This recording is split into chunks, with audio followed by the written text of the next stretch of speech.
এই শাড়ি আমরা পরব? কোন আক্কেলে তোমার বাবা পুজোয় এই সাধারণ তাঁতের শাড়ি পাঠালেন? এই বাড়ির একটা আভিজাত্য আছে। কোরিয়াল বেনারসি না সই, অন্তত ঢাকায় মসলিন কিংবা ঘিজা তসর তো পুজোর তত্ত্বে দিতে পারতেন। এই হাজার বুটি তাঁতের শাড়ি আজকালকার দিনে কে পরে? একগাল হেসে পুজোর তত্ত্ব এনেছি বলার চেয়ে হাত জোড় করে বলে দিতে পারতো দিতে পারবো না। মিটে যেত সমস্যা। দেখানোর শখ 16 আনা, অথচ পকেটে নেই 4 আনা। বিরক্তিতে মুখ বেঁকান অসীমা দেবী। সেই বিয়ের সময় থেকেই দেখে আসছি। আসলে কি জানো, দেওয়া থোয়ার মন থাকা চাই। তোমার বাবা কিভাবে কমে সব মেটাবে সেই চেষ্টাতেই ব্যস্ত থাকেন। অথচ আমার মেয়ের জন্য পুজোর তত্ত্ব কিনেছি দেখো, দেখলে চোখ ঝলসে যাবে। একটা একটা করে দামি জামা কাপড় তুলে দেখাতে থাকেন অসীমা দেবী। আসলে গরিব ঘরে কখনো ছেলের বিয়ে দিতে নেই, এরা জামাই চাইবে রোজগেরে, অথচ দেওয়ার বেলা ফক্কা। ভালো পলিসি বের করেছেন, কিন্তু বেআই মশাই। শোনো বৌমা, আগামী সপ্তাহে তুমি বাপের বাড়ি যাবে আর 1030 টাকা নিয়ে আসবে। আমরা পছন্দ মতো কিনে কেটে নেব। আকাশ ভেঙে পড়ে তনুকার মাথায়। 30,000 টাকা কোথায় পাবে বাবা? এমনিতেই পুজোর বাজার করতে গিয়েই মাথা খারাপ হয়ে গেছে। অগাস্টে বিয়ের ঝামেলা মিটিয়ে অক্টোবরে পুজোর তত্ত্ব তালাশ করা সহজ ব্যাপার নয়। কিন্তু তনুকার করুণ মুখের দিকে চেয়ে বাবা এটুকুও সামলে দিয়েছেন। আগামী বছরেই বাবার রিটায়ারমেন্ট।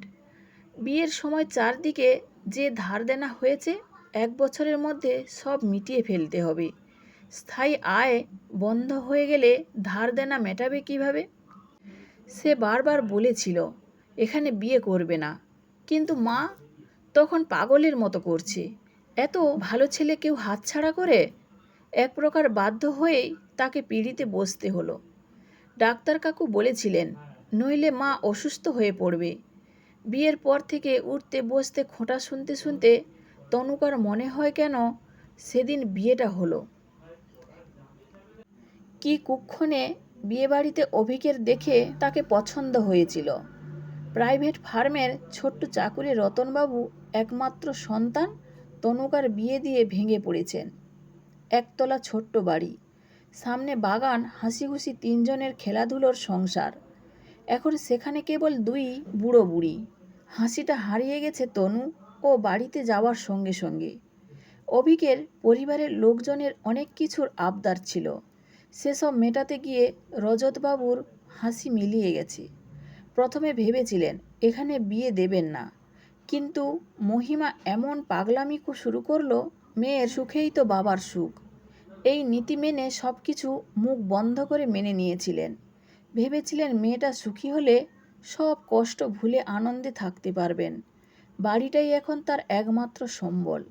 বারবার বলেছিল তনু দেনা পাওনার বিয়ে সে করতে চায় না, কিন্তু মহিমা দেবী কিছুতেই এমন সুকান্তি সুইপাই পাত্র হাতছাড়া করতে চাননি।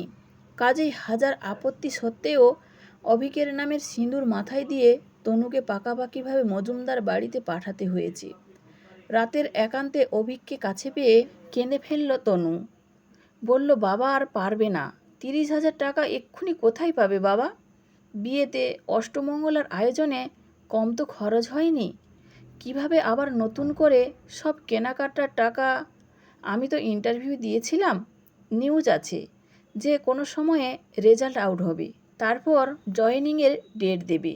চাকরিটা পেলে না হয় মামনি আর বাকি সবার ইচ্ছে মতো কেনাকাটাগুলো। পাথুরে মুখ করে সবটা শুনল অভিক। ব্যঙ্গের হাসি হেসে বলল সরকারি চাকরি পাওয়া অত সহজ ব্যাপার নয়। কবে তুমি চাকরি পাবে? তবে সববার পুজো শপিং হবে? কয় বছর বাদে শপিং হবে শুনি?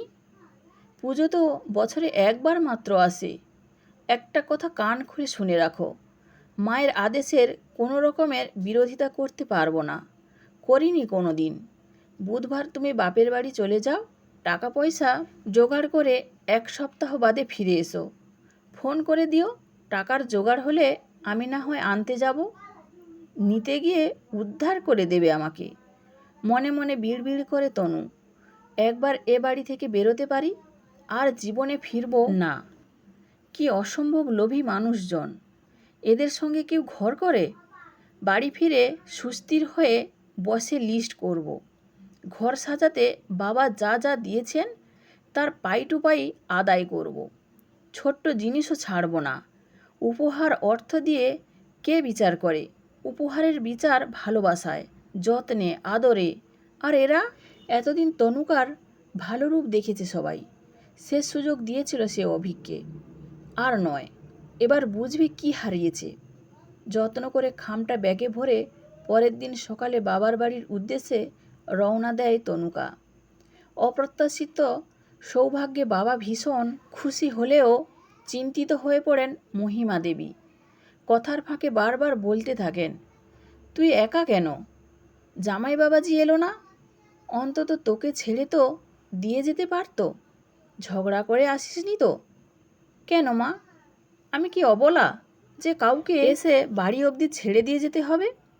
আমি যথেষ্ট সক্ষম, নিজের দায়িত্ব নিজেই নিতে পারি। ওখানে আর ফিরবো না কোনো দিন, গম্ভীর মুখে জানিয়ে দেয় তনুকা। ফিরবি না মানে? লোকে কি বলবে? ঘর ভাঙলে কত সমালোচনা হয় তো জানিস। এমনটা করে না মা। ঝোঁকের মাথায় সিদ্ধান্ত নিতে নেই। কি হয়েছে আমাদের খুলে বল। আমরা তোর মা বাবা। মাথায় হাত দিয়ে মেঝেতে বসে পড়েন মহিমা দেবী। লোকের কথায় কান দেওয়ার দরকার নেই, গম্ভীর মুখে বলেন রজতবাবু। তনু আমাদের কাছেই থাকবে। ওর বাবা এখনও বেঁচে আছে। প্রথম দিনই তোমায় বলেছিলাম, ওরা ভালো মানুষ নয়, লোভী। তুমি শুনলে না, জোর করে তনুর ওখানেই বিয়ে দিলে। পুজোর তত্ত্ব দিতে গিয়েও ওদের ব্যবহার আমার বিন্দুমাত্র ভালো লাগেনি। বড্ড অহংকার, সবসময় মেয়ে পক্ষকে ছোট দেখানোর চেষ্টা। এই যে তুমি বলছো না লোকে কি বলবে, লোকের কথা শুনে মেয়েকে ইচ্ছের বিরুদ্ধে শ্বশুরবাড়ি পাঠিয়ে মরে যাওয়ার পর লোক দেখানো খানিক কান্নাকাটি করে শ্বশুরবাড়ির লোকজনের নামে বলে পাড়ামাত করে কী লাভ বলতে পারো? সত্যি কি শ্বশুরবাড়ির লোকের দোষ, নাকি দোষটা নিজের মা বাপের, যারা ইচ্ছের বিরুদ্ধে বারবার মেয়েকে শ্বশুরবাড়ি যেতে বাধ্য করেছিল? কিন্তু বাজারে যে এতগুলো টাকা ধার, বিয়েটাও মেয়েটার সুখের হলো না। এরপর চলবে কি করে বলো দেখি? আমাদের তো আর্থিক বল নেই, ধার শুধতে হবে। তার উপর তোমার রিটায়ারমেন্টও সামনে। তা বলে একমাত্র মেয়েটাকে বলিতে চড়াবো? দরকার হলে আমি আবার কাজে বেরোবো, কিছু না কিছু জুটেই যাবে। তা বলে একমাত্র সন্তানকে হারাতে পারবো না। চাকরিটা আমি পেয়ে গেছি বাবা। সেই যে গিয়েছিলাম ইন্টারভিউ দিতে, এই দেখো আজ সকালেই রেজাল্ট আউট হয়েছে। এবার দেখি জয়েনিং কোথায় দেয়। আর চিন্তা নেই বাপি, আমি সব সামলে নিতে পারবো। তুই তাহলে সরকারি চাকরি পেয়ে গেছিস মা? আমি তো ভাবতেই পারছি না।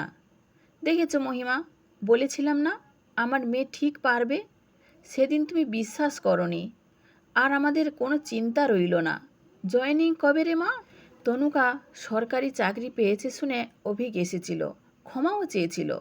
সব ভুলে নতুন করে পথ চলা শুরু করার কথাও বলেছিল। প্রয়োজনে না হয় দুজনে আলাদা থাকবে। কিন্তু সেই পুরনো জীবনে ফিরে যেতে তনুকা রাজি হয়নি। অপমানের অন্ন খেয়ে প্রতিটা দিন কেটেছে যেখানে, সেখানে নতুন করে সম্মানের ভাত মুখে দেওয়ার ইচ্ছে নেই তার। তার চেয়ে এই ভালো, আগুন থেকে ফিনিক্স হয়ে একবার উঠে দাঁড়াতে পেরেছে বলে বারবার বোকার মতো সে আগুনে ঝাঁপ দেবে না তনুকা।